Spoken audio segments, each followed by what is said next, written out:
C'est peut-être le summum de la science planétaire. Sommes-nous seuls dans l'univers? C'est une question à laquelle nous devrions répondre. Nous n'avons pas vraiment de définition de la vie. Mais quand je la trouverai, je m'en rendrai compte tout de suite. La vie peut prendre des formes très diverses. Et je crois que nous pourrions trouver ailleurs des choses passionnantes. Sommes-nous une planète unique ou la vie existe-t-elle au-delà de la Terre? Des spécialistes de ce domaine révolutionnaire qu'est l'astrobiologie se sont réunis pour résoudre ce mystère.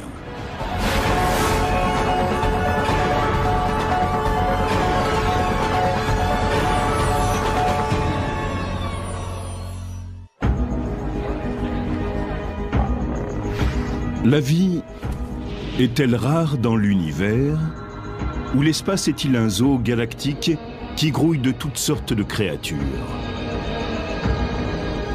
Tout le monde a une vision cliché des extraterrestres. Ils seraient de petits êtres gris avec de grands yeux et de petits nez. C'est possible, mais je ne le crois pas. Sur certaines planètes lointaines, il se peut que la vie soit très différente des microbes aux yeux ronds comme des soucoupes ou des monstres marins de science-fiction comme des raies manta galactiques. D'autres planètes abritent peut-être des organismes cybernétiques, à mi-chemin entre les créatures biologiques et les machines.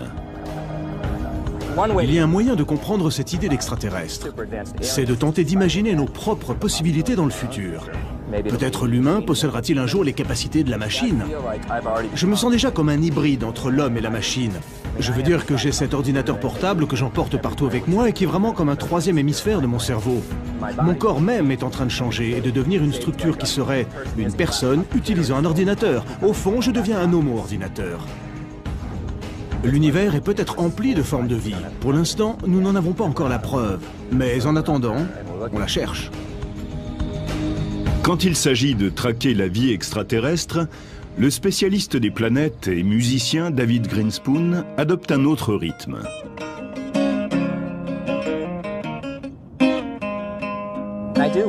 Je me demande si ces formes de vie extraterrestres feront de la musique ou quelque chose dans ce genre.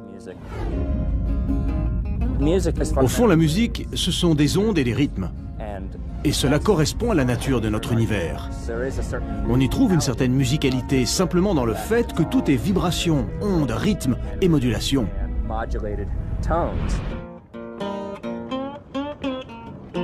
Quand je me laisse aller aux hypothèses les plus folles, j'imagine quelque chose comme la world music. Peut-être un jour mélangerons-nous nos cultures musicales avec celles des extraterrestres. Si vous parlez à plusieurs spécialistes, vous obtenez des visions différentes de l'astrobiologie. Mais beaucoup sont d'accord sur l'objectif. Nous voulons trouver des formes de vie ailleurs, et en même temps, nous apprenons beaucoup sur l'histoire de la vie sur Terre. Dans le domaine de l'astrobiologie, le but de la recherche, qui est de trouver de la vie sur d'autres planètes, permet déjà d'imaginer l'évolution de la vie sur Terre. Un des grands mystères non résolus est la façon dont la vie a commencé sur Terre. En l'élucidant, nous pourrions avoir une idée de la façon dont cela a commencé ailleurs.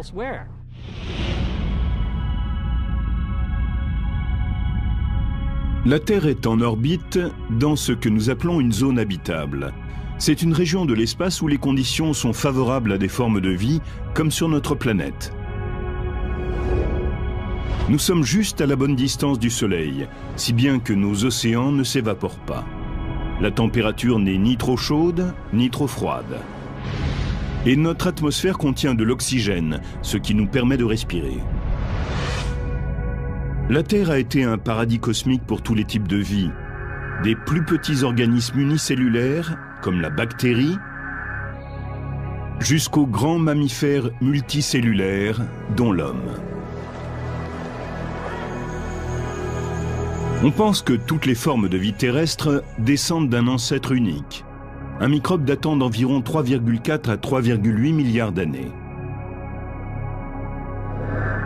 Mais comment celui-ci est-il né? Cela reste une énigme. On peut tenter de trouver une réponse en examinant d'anciennes roches où les microbes ont laissé des traces de leur existence. La géologie est un outil essentiel pour comprendre les origines et l'évolution de la vie sur Terre. L'histoire en est presque entièrement gravée dans les pierres sur lesquelles nous marchons.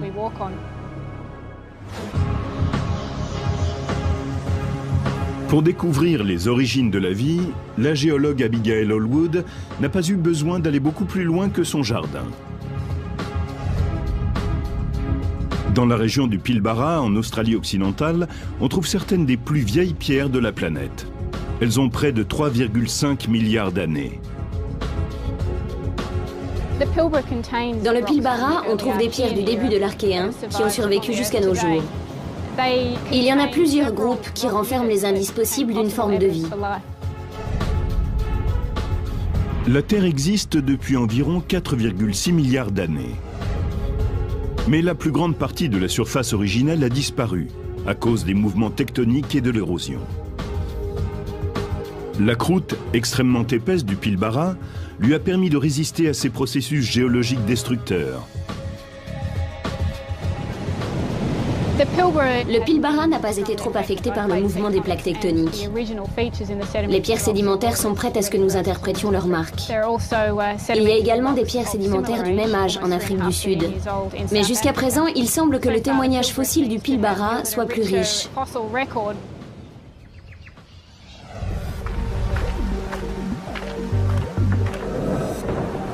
Abigail Allwood a passé plus de 3 ans dans la région, a observé certaines de ces formations rocheuses et a étudié des structures inhabituelles qu'on appelle les stromatolithes. Ce sont des fossiles d'organismes datant de 3,5 milliards d'années. Je me suis rendu compte que nous avions là des vestiges d'un ancien récif microbien. Il ne s'agit pas ici d'un récif de corail comme nous en connaissons, mais d'un récif de stromatolithes, des structures formées par de micro-organismes.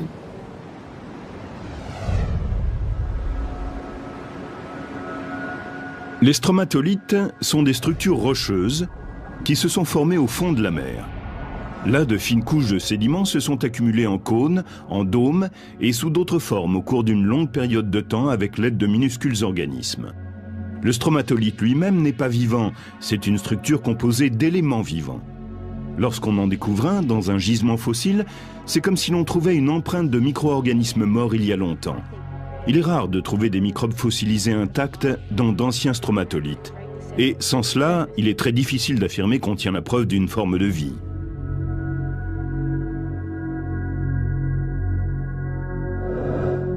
Mais dans ce cas-ci, Abigail Allwood s'est aperçue que les stromatolithes de Pilbara étaient en fait biologiques. Elle a donc découvert les plus anciennes preuves de vie de notre planète. Ces stromatolithes sont une preuve convaincante de la forme de vie la plus ancienne que l'on connaisse sur Terre. Vous voyez là l'ancien plancher marin.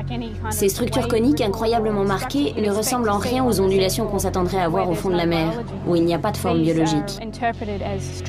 On pense que ce sont des stromatolithes, des structures sédimentaires formées par les micro-organismes qui vivaient à l'interface entre le sédiment et l'eau. Abigail Allwood a utilisé les techniques de la géologie pour comprendre dans quel environnement ces organismes fossilisés pourraient avoir vécu il y a environ 3,5 milliards d'années. Les conditions qui régnaient ici juste avant que se forment les stromatolithes étaient assez semblables à ce qu'on voit là. C'était un littoral côtier rocheux. On sait que les stromatolithes n'existent que dans une eau peu profonde et l'on n'en trouve pas dans les zones d'eau profonde qui existaient à la même époque. Cet écosystème fossilisé nous donne un aperçu sur le passé et sur ce qui pourrait être les vestiges des premiers ancêtres de l'homme. Avec le développement de l'astrobiologie et grâce aux nouvelles techniques et façons d'interpréter les indices, nous pouvons dire en toute confiance que la vie est présente sur Terre depuis au moins 3 430 000 années. Mais la vie aurait-elle pu exister encore plus tôt sur notre planète ? C'est la plus ancienne preuve de vie, mais pas la preuve que nous soyons devant la forme de vie la plus ancienne. Nous n'avons pas de témoignages géologiques pour les 500 premiers millions d'années de l'histoire de la Terre. Il nous manque tout un tas de choses. Ce que ne disent pas ces éléments fossiles, c'est la façon dont la vie s'est formée au départ.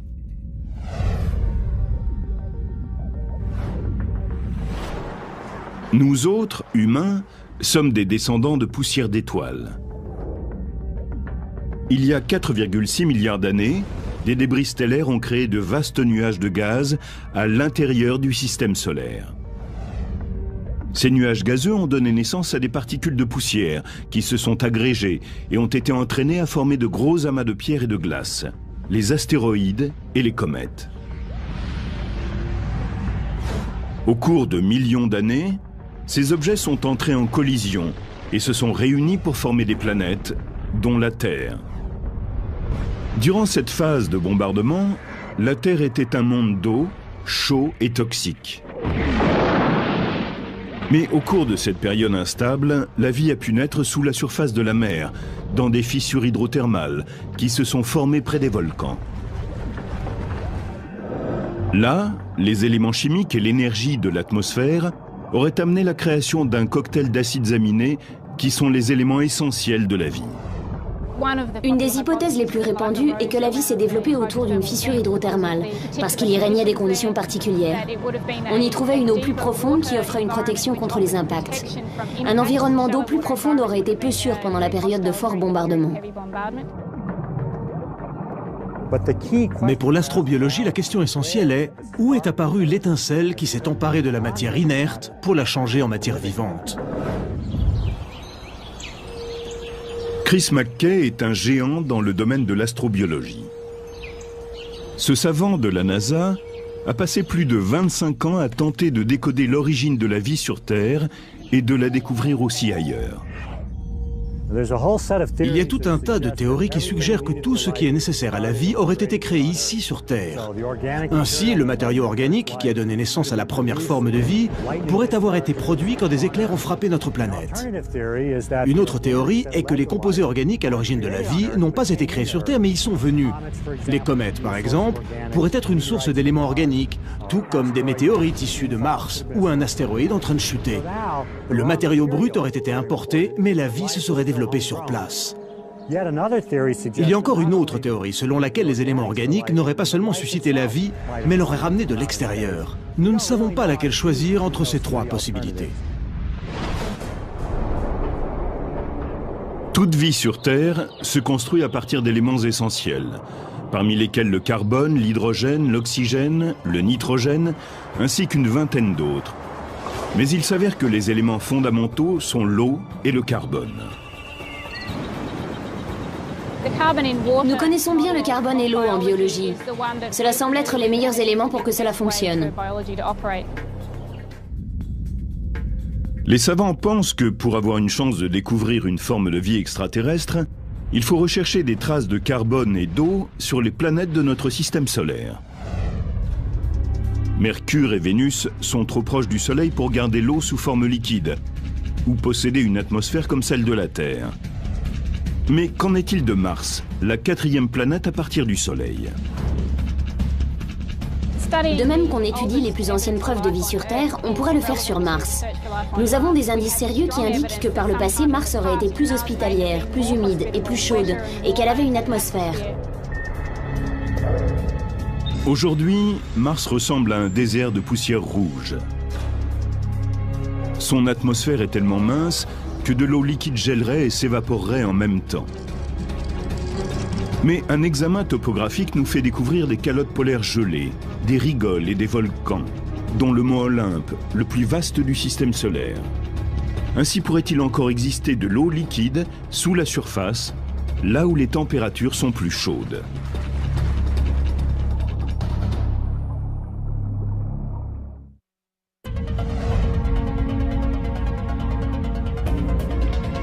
Les scientifiques pensent que la meilleure chance de trouver de la vie au-delà de la planète Terre serait d'aller voir juste à côté. Mars, la quatrième planète à partir du Soleil, abrite peut-être de l'eau liquide sous sa surface, un excellent indice pour trouver de la vie. Il peut en effet exister un système hydrothermal sur Mars, car on y trouve d'immenses volcans. Nous savons qu'il y a encore plein d'eau sous la surface. Cette source de chaleur et cette source d'eau apporteraient tous les ingrédients nécessaires au développement d'une vie microbienne. Pour mieux comprendre la géologie de Mars, l'astrobiologiste Adrian Brown explore les points chauds de la Terre, en particulier le parc volcanique national de Lassen en Californie du Nord. La raison pour laquelle je m'intéresse au parc volcanique national de Lassen, c'est que dans ces zones de points chauds hydrothermaux, nous trouvons des minéraux qui n'existent nulle part ailleurs. Les minéraux riches en sulfate que nous voyons ici dans les strates des collines constituent des zones que nous pensons analogues à Mars. Le fait qu'ils soient actifs encore aujourd'hui nous permet d'avoir une idée de la façon dont ils favorisent la vie. Des sources hydrothermales chaudes se sont formées près des volcans. À grande profondeur, la chaleur ardente des chambres de magma volcanique propulse de l'eau brûlante et dissout les minéraux dans les fissures qui courent sous la surface. Puis, ils font irruption à la surface même. La source s'entoure alors d'un trésor de minéraux chargés d'énergie qui peuvent constituer un festin pour les microbes. La source hydrothermale que vous voyez derrière moi est exactement le genre d'endroit où nous aimerions nous poser sur Mars. Ce serait idéal pour que nous y trouvions des formes de vie, ou même qu'ils soient à l'origine de la vie. Dans cette zone, l'eau est remontée par des conduits, emportant avec elle des minéraux. Elle s'est ensuite répandue à la surface et a formé des dépôts qui constituent des sources d'énergie dont les microbes se sont nourris. Adrian Brown pense que si Mars est toujours actif sur le plan volcanique, on devrait y trouver des zones hydrothermales comme celle-ci. Des formes de vie y seraient nées et pourraient toujours exister juste en dessous de la surface. Mars est cette planète rouge que nous voyons en orbite. Mais sous une fine couche de poussière, nous avons découvert des quantités de minéraux riches en sulfate. Beaucoup de spécialistes pensent qu'ils ont été créés par hydrothermie. Or, nous voyons des minéraux très semblables dans les roches des collines qui nous entourent, ici, à Lassen.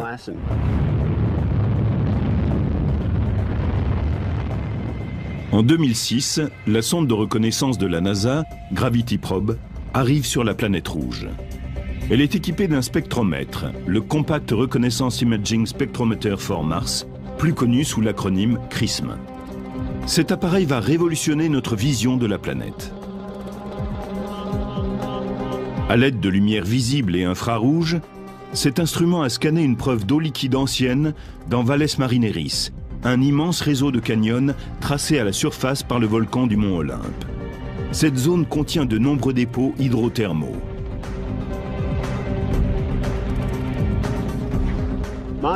Mars ne semble pas très active en ce moment, mais il se pourrait que dans sa phase active, les eaux hydrothermales aient été chassées par les immenses volcans que nous observons aujourd'hui.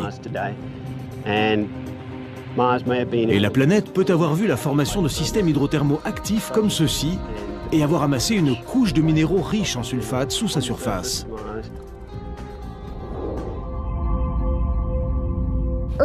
Au début, Mars était plus habitable qu'aujourd'hui. La planète s'est refroidie et elle est maintenant trop froide et trop sèche pour favoriser la vie. Donc, s'il y a eu de la vie sur Mars, elle n'est probablement plus à la surface. Elle pourrait avoir migré sous le sol, dans des zones favorables. La chercheuse Jennifer Eldman est elle aussi en quête de formes de vie sur Mars. Elle tente déjà de comprendre comment, sur Terre, des organismes microscopiques survivent dans des environnements extrêmes. Mais elle ne s'intéresse pas aux points chauds de notre planète. Elle traque la vie dans les endroits froids. En ce moment même, dans le parc volcanique de Lassen, nous observons les dépôts des névés et nous nous y intéressons tout particulièrement parce qu'ils contiennent des algues. À la fin du printemps et de l'été, ils se colorent de rouge. Ces bandes écarlates sont en vérité des algues. Il y a de la vie dans ces névés. Nous étudions les conditions favorables au développement de l'algue des neiges et avec ces résultats, nous nous tournons vers les banquises de Mars et nous regardons si le même type de conditions pourrait exister sur la planète rouge. La mission de la NASA Mars Global Surveyor a découvert récemment des ravins martiens qui pourraient être des vestiges d'anciens névés. Nous les observons pour étudier ce phénomène. Ces névés pourraient-ils fondre, générer de l'eau liquide et peut-être créer des environnements favorables à la vie? Pour mieux comprendre les névés de Mars, Jennifer Heldman mène des expériences au parc volcanique de la Seine. Voici notre installation pour mesurer la température et la lumière à travers le névé. Nous utilisons cet équipement pour mieux comprendre les conditions physiques qui règnent à l'intérieur du névé et qui favorisent la survie de l'algue des neiges. Cet hiver, cet endroit sera complètement enseveli sous la neige. Aussi, avons-nous placé des capteurs sur ce poteau. Nous avons des détecteurs d'humidité ici et là. Ces petits instruments sont des détecteurs de température. Et au sommet, nous avons un détecteur de lumière qui mesurera l'ensoleillement. Et en bas ensuite, ici dans le seau, nous avons un indicateur de précipitation qui mesurera la quantité d'eau liquide qui traversera le seau. Les algues des neiges que nous avons vues prospèrent dans cet environnement difficile. Elles se plaisent à 0 degrés Celsius et sont heureuses lorsque la lumière est faible. Elles apprécient la nourriture qui est pauvre dans le névé. Une fois que nous aurons compris ce qui crée les conditions favorables à la vie ici, dans le névé de la Seine, nous ferons des études sur les névés de Mars. Et si nous observons les mêmes conditions là-bas, nous pourrons nous poser la question suivante. Si les névés terriens sont propices à la vie, les névés martiens ne pourraient-ils l'être aussi ? Sur Mars, à côté des ravins, 2 grandes régions polaires pourraient aussi abriter des formes de vie. Le 4 août 2007, la NASA a lancé la sonde spatiale Phoenix Mars Lander. Après son arrivée sur la planète en juin 2008, elle a prouvé l'existence de pôles glacés. À bord du vaisseau, les bras robotiques ont creusé des tranchées dans les couches d'eau gelée pour voir s'il s'y trouvait des composés organiques, éléments constructeurs de la vie. Nous pourrions aller dans les régions polaires de Mars, forer dans la glace et relever des organismes qui sont morts. Ils ont été bombardés de radiation. Mais nous pourrions peut-être, en étudiant leur biochimie, les réparer et qui sait, les ramener à la vie. Mais si Mars contient de l'eau liquide, a-t-elle pu aussi abriter des vies animales plus importantes? Pour trouver des formes de vie comparables à celles qui sont sur Terre, les scientifiques recherchent la présence d'eau liquide et de carbone. Ce sont les ingrédients essentiels de la vie sur Terre. Mais y a-t-il d'autres éléments indicateurs? Certains pensent que la tectonique des plaques est nécessaire pour développer la diversité et qu'elles sont une protection contre les extinctions de masse. Sur Terre, c'est ce phénomène qui est à l'origine des continents. Sans eux, notre planète serait restée un monde aquatique et beaucoup d'espèces dont les humains n'auraient peut-être pas évolué. Mais la tectonique des plaques existe sur la Terre et non sur les planètes extraterrestres comme Mars. Comme Mars est plus petite que la Terre, il semble qu'elle ait refroidi plus vite à l'intérieur, et cela avant que la tectonique des plaques ne puisse commencer. Heureusement, sur Terre, nous avons ce phénomène qui est comme un grand système de recyclage de notre planète. Il recycle les matériaux, l'atmosphère, ce qui est à la surface et en dessous. Mars n'a jamais connu cela. La tectonique des plaques permet à la Terre de connaître des températures modérées, car elle recycle les éléments chimiques et assure ainsi un volume de dioxyde de carbone uniforme dans notre atmosphère. Privée de ce phénomène, Mars n'a pas pu avoir la constance de la Terre. Elle a peut-être développé des conditions habitables, connu une vie multicellulaire complexe qui a disparu par la suite, parce qu'elle ne disposait pas de ce potentiel à long terme que la tectonique des plaques assure à la Terre. Les plaques tectoniques peuvent indiquer la présence d'une vie, comme sur Terre. Mais certains indices suggèrent qu'il pourrait exister un autre type de vie sur un satellite du Grand Seigneur des Anneaux.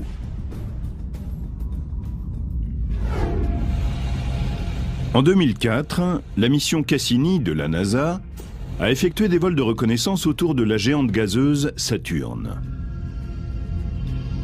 Un an plus tard, le vaisseau spatial libérait sa sonde Huygens dans l'atmosphère de la plus grande lune de Saturne, Titan. Les images révèlent que Titan présente des caractéristiques semblables à celles de la Terre, telles que les cycles météorologiques et le volcanisme. Titan, la lune de Saturne, est un endroit très complexe avec des chutes de pluie, des fleuves, des saisons et une météorologie. Elle dispose aussi d'une atmosphère complexe et d'une chimie intéressante. Ce n'est pas comme chez nous, mais des flux d'énergie, des composés organiques ainsi que d'autres formes de vie pourraient s'y développer. Les images radars ont révélé la présence de lacs liquides sur Titan. Bien qu'il soit composé d'éthane et de méthane, il pourrait avoir la même fonction que l'eau sur Terre il y a 4 milliards d'années. Titan, la lune de Saturne, est un endroit vraiment très froid, que ce soit au sens littéral ou figuré. Il y fait tellement froid qu'il n'y a pas d'eau liquide. La glace là-bas serait aussi dure que la pierre. Mais il s'y trouve des éléments liquides, du méthane et de l'éthane, donc il peut y avoir de la vie. Peut-être n'a-t-elle pas besoin d'eau. Elle pourrait survivre dans un autre liquide, comme du méthane liquide.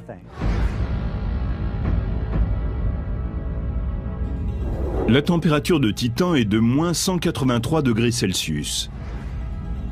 Mais son atmosphère est riche en nitrogène, qui produit des hydrocarbures restant à l'état liquide à des températures très basses. Il est donc possible que Titan convienne à un nouveau type d'extrémophiles, ces organismes capables de survivre dans les environnements extrêmes. Ici, il pourrait s'agir de cryophiles, des bactéries adaptées aux températures très basses et qui produisent de l'énergie à partir du méthane.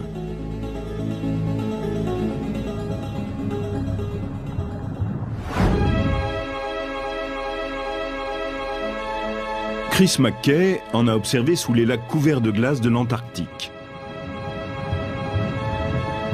Certains organismes vivent au fond de ces eaux. Leur activité biologique y a créé une zone privée d'oxygène, mais riche en molécules organiques comme le méthane.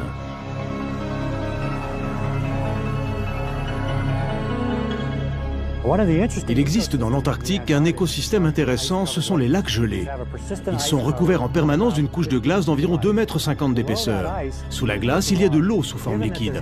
Il n'est donc pas surprenant qu'on y trouve des algues et des bactéries. Comme l'Antarctique, les lacs de Titan peuvent aussi abriter des organismes extrêmes qui survivraient grâce au méthane. Et Titan n'est peut-être pas le seul satellite où il y ait de la vie. En 2003, la sonde spatiale Galileo de la NASA a pris des images d'Europe, le satellite de Jupiter. En les analysant, on a découvert qu'il y avait peut-être de l'eau sous la croûte gelée.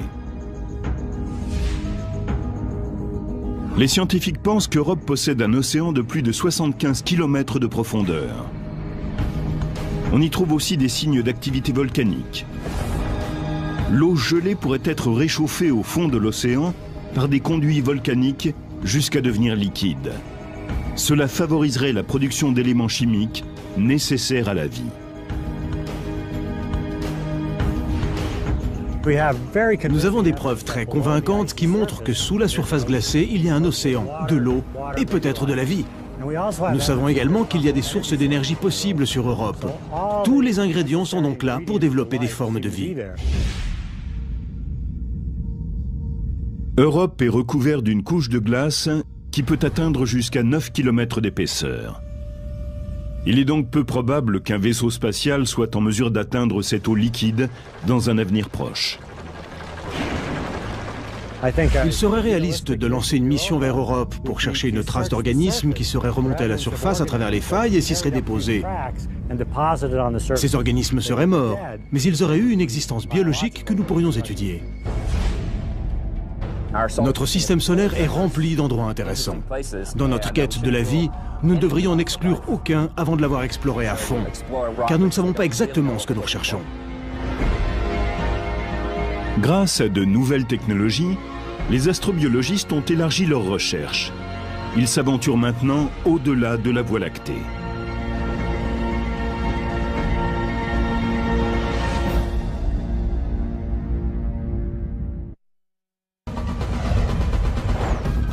L'astrobiologie repousse les frontières de la science moderne. Les chercheurs disposent maintenant d'outils qui leur permettent de localiser les exoplanètes, car il existe des planètes, comme la Terre, en dehors de notre système solaire. Les exoplanètes doivent réussir plusieurs tests avant d'être susceptibles d'abriter une forme de vie. Et plus important encore, elles doivent être dans la zone habitable d'une étoile centrale, comme le Soleil, pour posséder de l'eau liquide.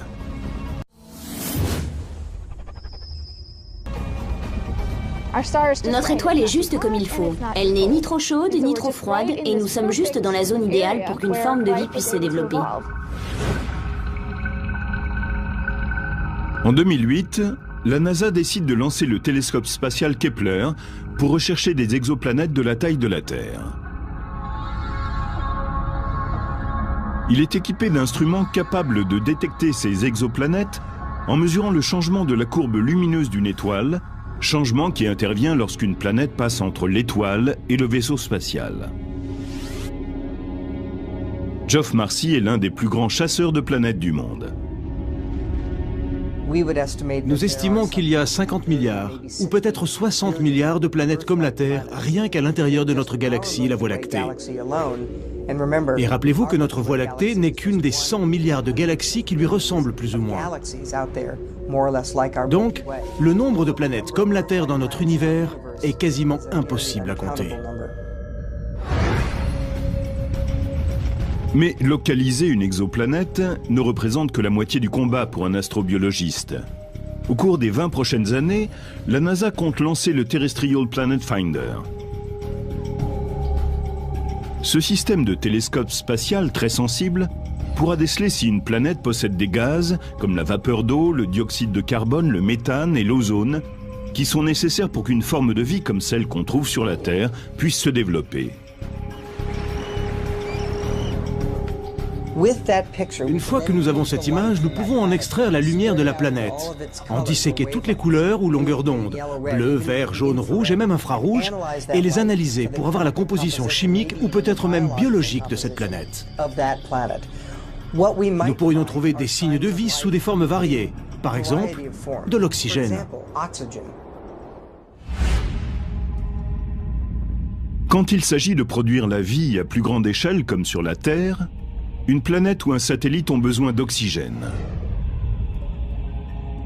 Il y a 3,4 milliards d'années, les organismes unicellulaires représentaient la seule forme de vie terrestre. Mais en absorbant l'énergie du Soleil, cette vie primitive a produit un pigment vert appelé la chlorophylle. Celle-ci a généré la photosynthèse, un processus chimique qui convertit le dioxyde de carbone et l'eau en énergie et rejette l'oxygène comme un déchet. Les organismes unicellulaires ont évolué en cyanobactéries, une des formes de vie les plus anciennes sur Terre. Les cyanobactéries ont rejeté de grandes quantités d'oxygène dans les océans et dans l'air. Une vie nouvelle a émergé, qui s'est diversifiée et développée jusqu'à créer de grandes espèces multicellulaires parmi lesquelles l'homme. Il n'y aurait pas d'oxygène dans notre atmosphère sans la flore qui le produit par photosynthèse. Sans cela, il oxyderait les pierres et disparaîtrait. L'oxygène est donc un biomarqueur pour la Terre. Si nous pouvions étudier une autre planète et détecter de l'oxygène dans son atmosphère, ce serait un signe important mais pas absolu. Ce serait simplement un élément qui nous laisserait supposer que cette planète a, elle aussi, une vie photosynthétique.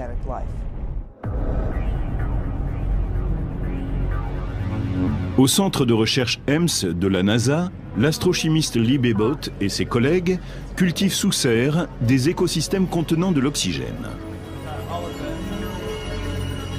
On trouve souvent dans les sédiments boueux et sableux qui se trouvent à la surface d'eau hypersalée ou sur des plages calcaires, des assemblages complexes de microbes qu'on appelle des réseaux microbiens. Ce sont les écosystèmes vivants les plus vieux que nous connaissions sur Terre. Lee Babbitt veut savoir si ces microbes pourraient exister sur d'autres planètes, y produire de l'oxygène et permettre ainsi à la vie de se développer.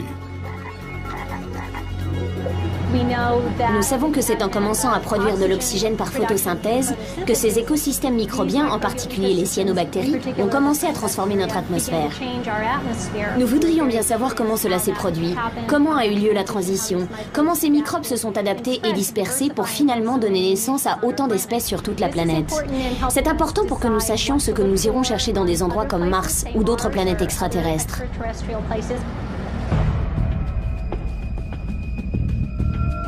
Si la vie existe à l'autre bout de notre galaxie ou dans d'autres galaxies lointaines, sera-t-elle semblable à celle que nous connaissons sur Terre? Sur Terre, toute vie contient de l'ADN, une longue chaîne de molécules qui est comme son empreinte digitale.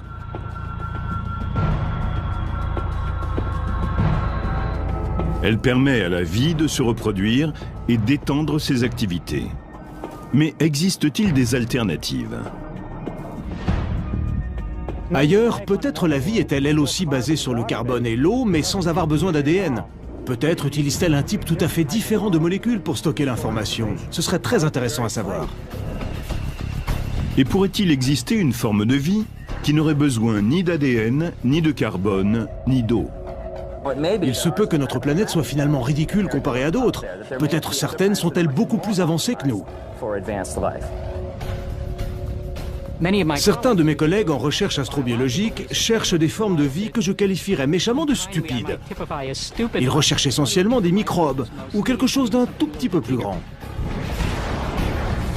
Certains astrobiologistes sont impatients de vivre une rencontre du troisième type, avec quelque chose d'un peu plus grand qu'un microbe. Ils recherchent une trace de vie intelligente, peut-être même plus intelligente que nous.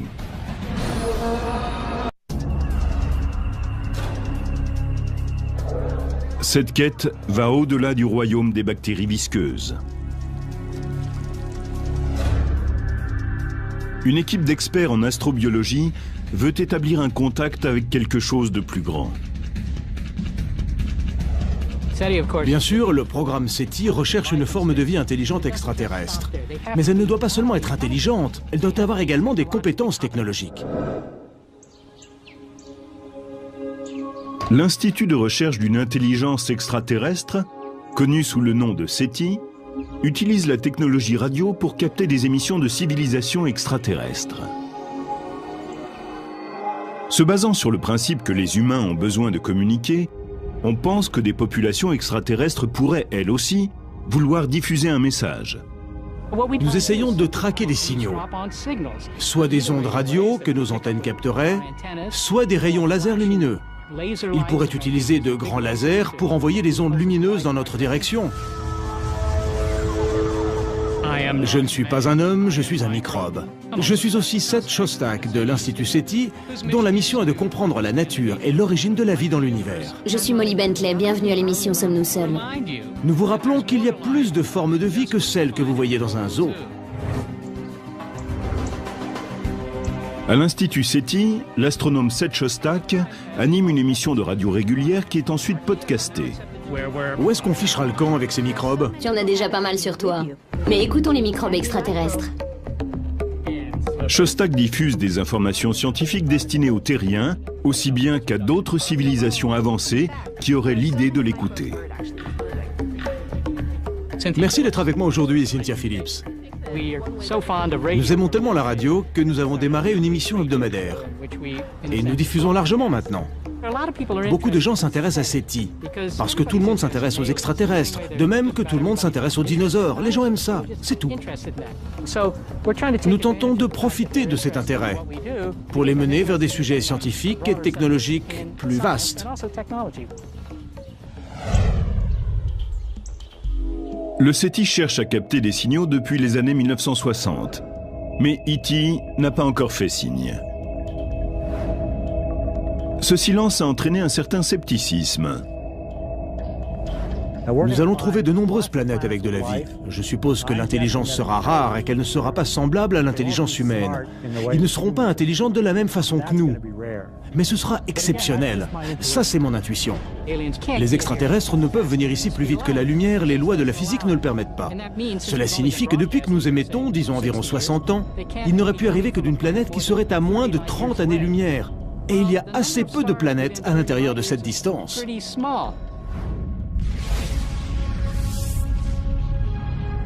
Notre univers est vieux de plus de 12 milliards d'années. La Terre n'existe que depuis 4,6 milliards d'années. Il y a donc des planètes qui ont des millions et même des milliards d'années de plus que nous. Et s'il existe des formes de vie au-delà de la Voie lactée, elles pourraient avoir des millions ou des milliards d'années d'avance sur nous.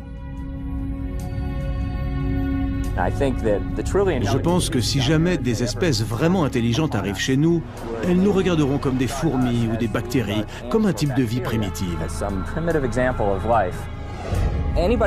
Ceux que nous rencontrerons seront bien plus avancés que nous, ou en tout cas beaucoup plus anciens en termes de civilisation. S'il existe, au-delà de la Terre, des civilisations intelligentes, à quoi ressemble-t-elle? Si nous découvrons dans l'espace une intelligence, elle aura dépassé le stade biologique pour atteindre celui de la machine. Je veux dire celui d'une machine pensante, qui aura 1 million d'années d'évolution de plus que nous. Personne ne sait comment elle sera. La seule chose, c'est qu'elle risque d'être extrêmement intelligente. Il n'y a aucune raison logique pour que des machines d'un autre monde ne viennent pas explorer notre planète, pour qu'elles n'entrent pas dans notre espace aérien et tentent peut-être même d'établir un contact avec nous. Quand nous trouverons une trace de bactéries ou de civilisation avancée, cette découverte d'une autre forme de vie changera totalement la façon dont nous pensons l'univers et dont nous nous voyons. Ce domaine reste l'une des plus grandes énigmes de tous les temps. Quand nous trouverons enfin une forme de vie extraterrestre, nous découvrirons un vrai zoo. Toutes sortes de façons de coder l'information, de fabriquer des molécules et de provoquer ce phénomène qu'est la vie. Les gens qui travaillent dans ce domaine sont des geeks, des fous, des passionnés. Et si nous établissons un contact avec leurs homologues extraterrestres, nous pourrons nous amuser à discuter d'équations avec eux, mais nous aurons besoin d'autres formes de communication. Nous ne vous connaissons pas, mais je vous remercie par avance d'établir un contact avec moi. Je suis Seth Shostak de l'Institut SETI et je suis à l'écoute.